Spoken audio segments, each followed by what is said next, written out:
ഓം ശ്രീ ഗുരുഭ്യോ നമ. നമ്മിലൂടെ അമ്മ ജീവിക്കുന്നു. അമ്മയ്ക്ക് അമ്മയുടേതായ ഒരു ജീവിതമില്ല. മറ്റാർക്കും അറിയാത്ത ഒരു ലോകം അമ്മയ്ക്കുണ്ട്. പക്ഷേ അമ്മയ്ക്ക് സ്വന്തമായ സ്വകാര്യമായ ഒരു ജീവിത നിമിഷമില്ല.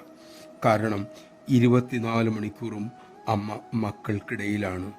മുറിയിൽ പോയാൽ കത്തുകളിലൂടെ മക്കളുടെ ലോകത്തിൽ, അല്ലെങ്കിൽ 100 കൂട്ടം കാര്യങ്ങൾക്കായി അമ്മയുടെ വാക്കുകൾക്കായി കാത്തു നിൽക്കുന്നവർ അവിടെയും ഉണ്ട്.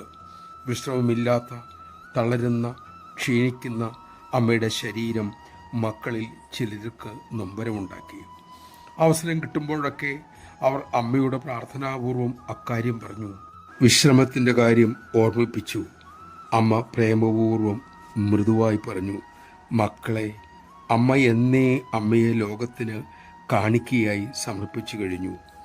സമർപ്പിച്ചത് പിന്നെ തിരിച്ചെടുക്കാൻ കഴിയുമോ? നമഃശിവായ.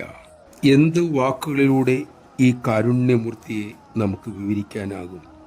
വിനയപൂർവം അമ്മയെ നിഷ്കളങ്കമായി സ്നേഹിക്കാൻ നമുക്ക് കഴിയട്ടെ. അതിനായി നമുക്ക് ശ്രമിക്കാം. അങ്ങനെ അമ്മയുടെ നല്ല മക്കളാകാം.